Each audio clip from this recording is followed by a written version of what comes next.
بسم اللہ الرحمن الرحیم۔ یہ حکایت شیخ سعدی کی کتاب سے ماخوذ ہے۔ گئے وقتوں کی بات ہے کہ ایک بادشاہ نے ایک قیدی کو قتل کرنے کا حکم دیا۔ وہ بیچارہ نا امیدی کے عالم میں بادشاہ کو گالیاں دینا شروع ہو گیا اور برا بھلا کہنا شروع ہو گیا۔ بادشاہ نے پوچھا کہ یہ کیا کہتا ہے؟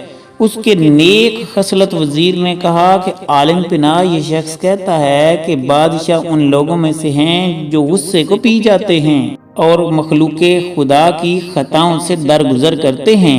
بادشاہ کو یہ سن کر رحم آ گیا۔ اس نے قیدی کی جان بخشی کر دی اور اسے آزاد کرنے کا حکم دے دیا۔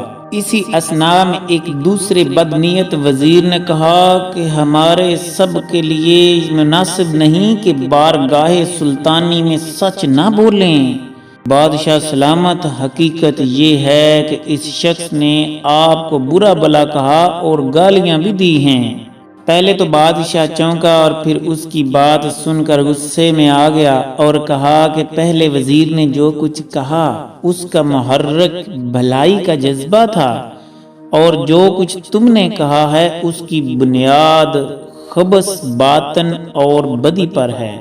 بادشاہ نے کہا مصلحت آمیز جھوٹ ایسے سچ سے بہتر ہے جو فتنہ پیدا کرے۔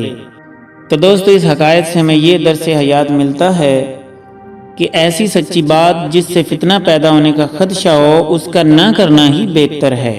اگر آپ کو یہ ویڈیو پسند آئی ہے تو اسے لائک کر دیں۔ عرفان فانی کو اجازت دیجیے۔ اللہ حافظ۔